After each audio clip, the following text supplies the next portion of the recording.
really pleased to introduce our next speaker who's going to be joining us virtually. And you might be wondering what a Minnesota farmer is doing at a Sacramento Ag Policy Conference. But truth be told, we're very fortunate to have Representative Brad Finstad, who's the chairman of the House Agricultural Subcommittee on Nutrition, Foreign Agriculture, and Horticulture, with us for the next 25 minutes. He has represented Minnesota's first district since 2022, but he's no stranger to agriculture. He's a fourth-generation farmer, and he and his wife Jackie are the proud parents of 7 children. They operate an agricultural business and work along extended family to run their generational family farm. So please welcome to the screen Congressman Finstad for a few opening comments. Well, great. Thank you all, and good afternoon. I am really honored to be a part of this, and just really thank you for the opportunity to join you today. I want to extend a special thank you to Agri-Pulse for inviting me to speak and for your continued work, just being a leading, strong voice for agriculture, and really your dedication in reporting on issues that affect us in farm country. And so just a quick introduction, a little bit about me. I'm as Sara pointed out, I'm a proud 4th-generation farmer of southern Minnesota. I like to tell people, my wife and I, Jackie, we raise corn, soybeans, and kids. Raising 7 children, 5 boys, 2 girls, raising that 5th generation that we just are so excited to be keeping the farm going and turning that farm over to them here sooner rather than later. So a couple goals I have speaking to you today is, one, I don't want to say anything so offensive that you spit out the food you just had. And I also don't want to say anything so funny that makes milk come out of your nose. So I'm going to try my hardest to keep it even keel and to give you a few of my thoughts in regards to the Farm Bill and some other areas of importance to agriculture. So I'm really looking forward to this year and the conversation that we're having in Congress in regards to the Farm Bill. And for me, it's so important that as we start working on this, we've started working on this in the House Ag Committee. I want to make sure it's a strong farm bill. And in order to do that, we have to make sure that it's written by farmers for farmers. And it's written by rural America and for rural America. It cannot be written by bureaucrats in D.C. for bureaucrats in D.C. It really has to be for the folks that are going to utilize this to make sure we just have the strongest agriculture possible in this country. And so importantly, I believe that the reason that we're doing that is food security is national security. And so we have to make sure that we're getting it right and that we're protecting our great assets, our farmers, and creating risk management tools and opportunities for us to continue to feed the country and feed the world.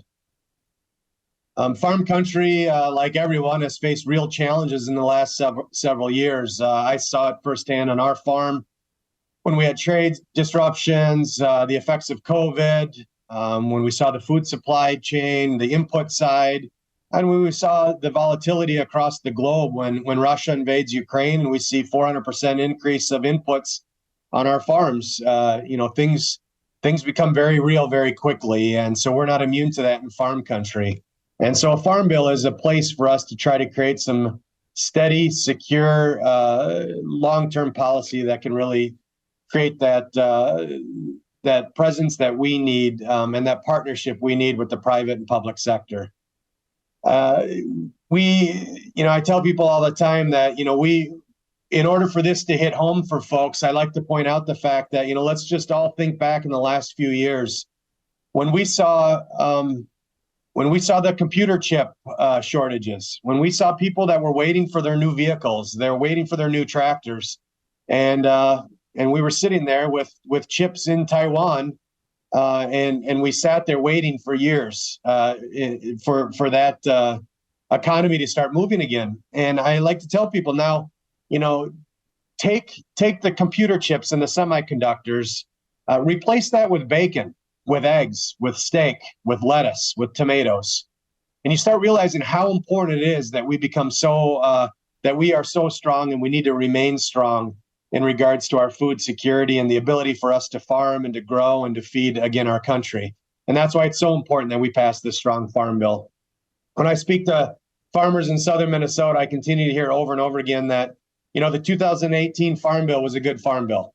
And it's a great foundation for us to work on. And I think so many times in Congress, we're trying to reinvent the wheel or start from scratch or responding to a crisis that's right in front of us.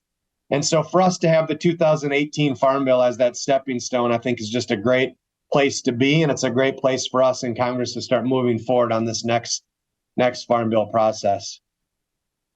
So as we look at the Farm Bill, when it comes to the budget, so much of what I like to do as a farmer, a real farmer that gets the opportunity to very humbly serve my neighbors in Congress, I tell people all the time, we have to go back on offense. We have to remember that what we do in ag country is such an honorable, noble profession, and more folks are becoming disconnected to what we do. So we have to get back on offense to tell our story.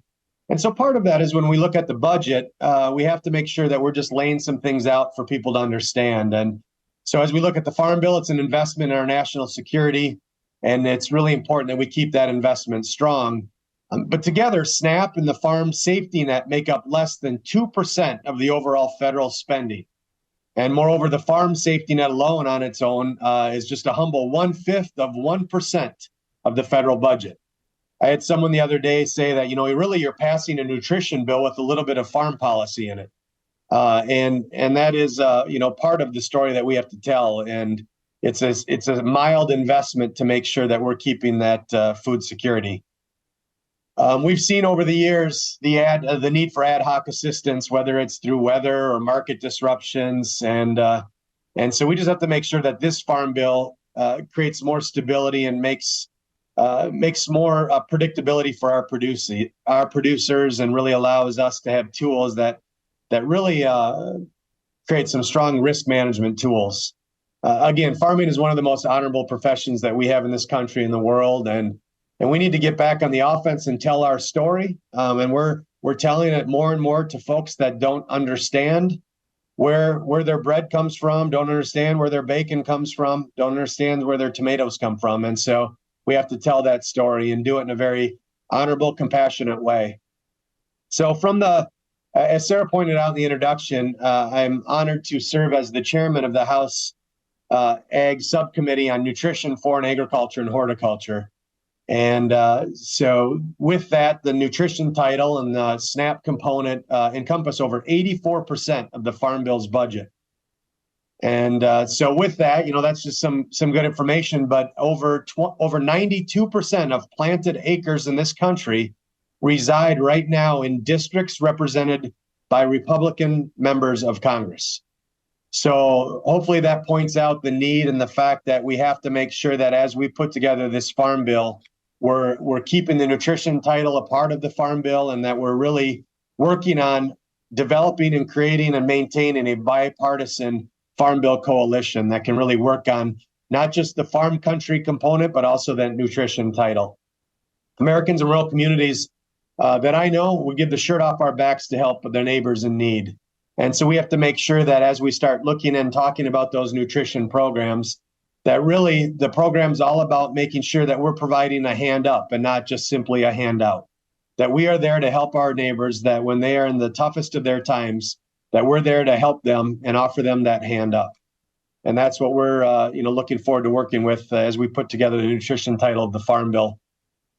And as we look at that, it's important that we're making sure that we're building bipartisan coalitions because there's so much that that transcends politics, whether it's the nutrition, health, well-being, ensuring families have access to good nutritional education and employment-related services. These are all non-political, nonpartisan things that we all should be able to agree on. And so we're focused on incremental steps through the SNAP program to improve the economy and the livelihoods of those participating in it.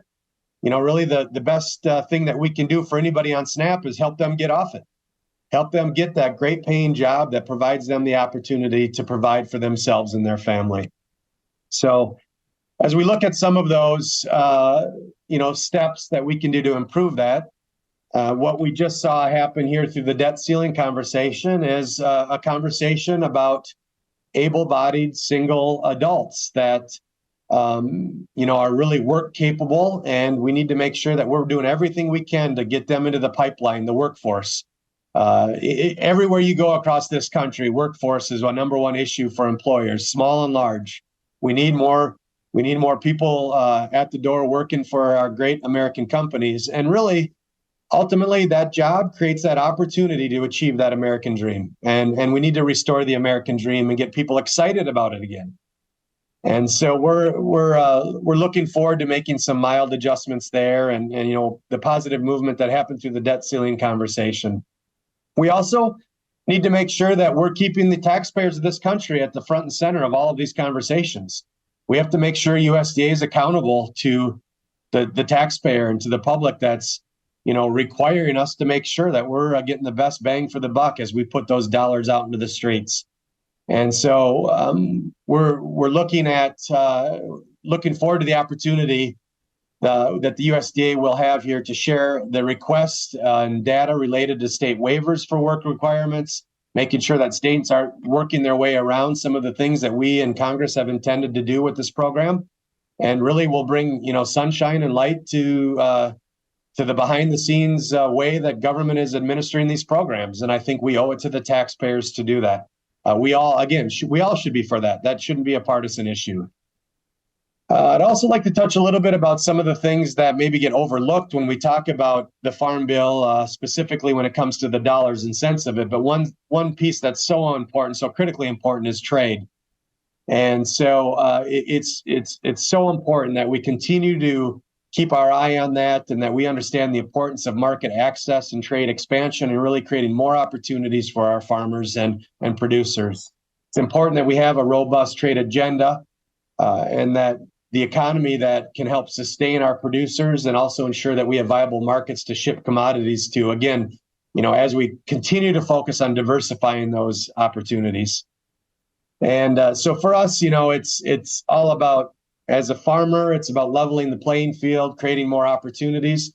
And it's also making sure that we in Congress are working with the administration to hold them, hold their feet to the fire and make sure they're taking their job serious when it comes to the trade opportunities, the trade conversations, and really just the engagement that we need for them to be at the table all across the globe to create more opportunities for us. And it becomes very strategic, not just from a food security and an economic opportunity, but it's also really strategic from a national world security type conversation.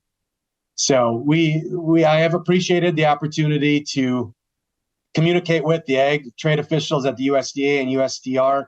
I welcome the chance to visit with Undersecretary Taylor and Ambassador McCaleb recently, and I look forward to continued partnership and the opportunities to engage with them both to continue those conversations on behalf of our producers. American farmers and ranchers efficiently and effectively produce the safest and most affordable ag products in the world, and I'm just really honored to be a part of that world and that great profession that we have. The value proposition that we offer the world is well known, and consumers want the products that we're growing and producing. And so we right now have markets that purchase more than 20% of U.S. ag production. Nevertheless, we have to make sure that we're real and that we keep it real. And we are aware of the fact that we're headed towards, once again, an agriculture trade deficit of $14.5 billion this year. Our overall trade deficit continues to grow, and we're reaching a staggering $945 billion. It's the largest it's ever been. And so we need to make sure that we're keeping our eyes on those deficiencies and trying to, again, earn that seat at the table wherever we can. There's some tools that we'll be talking about in the Farm Bill that are very important to creating more opportunities when it comes to trade. Importantly, the MAP and the FMD programs. I'm looking forward to having conversations about that. That's great investments that we do in Congress and through the Farm Bill that pays returns, dividends over and over and over again. We've seen nothing but great results with those programs. So looking forward to really trying to champion more dollars towards those programs that can provide, again, access and opportunity that we see the returns come back over and over again. So As I close here, I just want to say, as you know, today's farmers and ranchers represent less than 2% of the American population. And I tell my children, I tell anybody that I can talk to about this, that we have to stand up for our profession. We have to make sure that we're equipped to be strong storytellers about the most noble and honorable thing that we get to do, and that is, working the land that generations before us got to work. I tell people all the time, I am not farming for this year's crop. I am farming for the next generation. I'm trying to do what I can on our soil and our farm to make sure that we have that opportunity to turn that back to my kids and, God willing, grandkids someday. But we have to remember that over 98% of this country doesn't have the luxury and the opportunity to access and to really understand what we do. So we have to communicate to that 98%. And so I, just am so honored to be here again with folks that are working on that day in, day out. I want you to know that I stand ready to go shoulder to shoulder with you to talk about our profession and what we do, and to make sure that we get it right here in the Farm Bill. And so I just want to say thank you so much for the critical role that each and every one of you play in the ag economy. Thanks for what you do to, again, work on, generational type things that we do each and every day. And so it's an honor for me to serve in Congress. I tell people all the time that I'm just so excited that, that I represent the John Deere tractor driving, corn raising, soybean raising, kid raising, fourth generation farmer perspective in Congress, and just look forward to bringing common sense to the table, and hopefully we get it right. So at this point, I want to say thank you. And Sarah, I'd be happy to turn it back over to you. And if there's any questions, I'd love to stand for questions. Thank you, Congressman, for that great set of introductory remarks. And we do have time for just a couple questions. I think I'd like to start with one, since you mentioned MAP and FMD. There's a lot of interest in this room of expanding those programs and getting more money. But one of the challenges, of course, you face is where are those dollars going to come from? The CBO baseline that you most recently received is not really favorable for having a lot of extra money.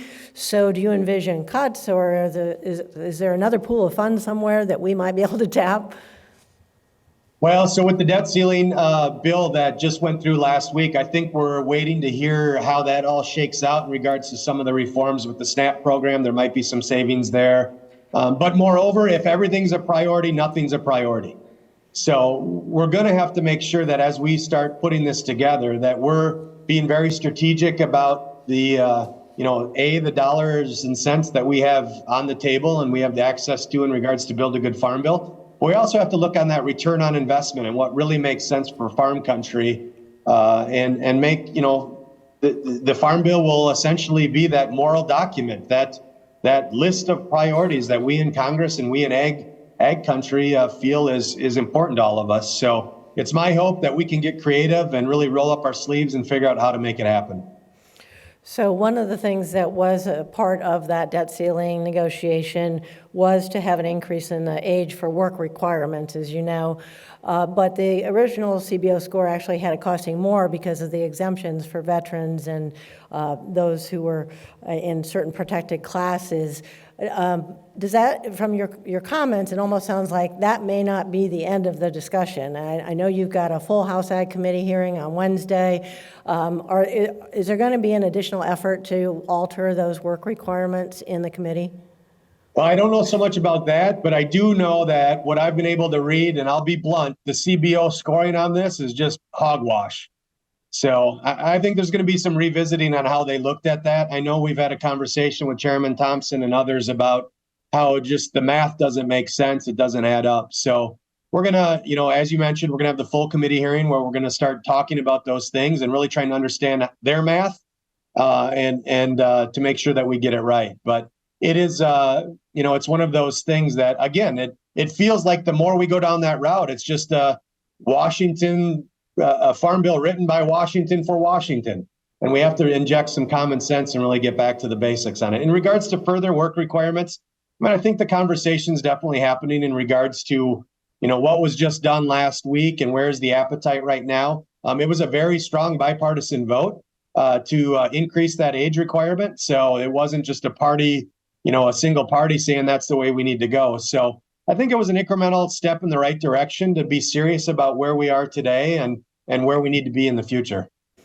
Okay, and last question for you. Could you just share a little bit about the process? I know that Chairman Thompson has had a lot more engagement on the subcommittee level, as in perhaps some past farm bills.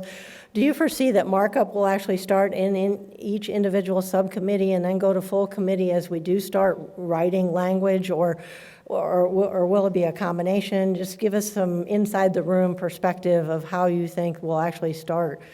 Yeah, I mean, my gut would tell me right now it's probably going to be a little bit of both. I can't say this enough, that what happened last week really needed to happen to jumpstart every conversation, whether it's the Farm Bill, whether it's the National Defense Act, whether it's the appropriation bills. I mean, everything needed to kind of really jumpstart off of last week's movement. So we're going to see a lot of things start moving and become a little bit more clear to us quickly. I know right now, yes, Chairman GT Thompson has been very engaged in the subcommittee level. He has been very engaged with us as chairs, and look forward to his leadership and how he wants to put this together. I mean, I think that for us to do this as we look at September 30th, becomes quicker and quicker on the calendar here.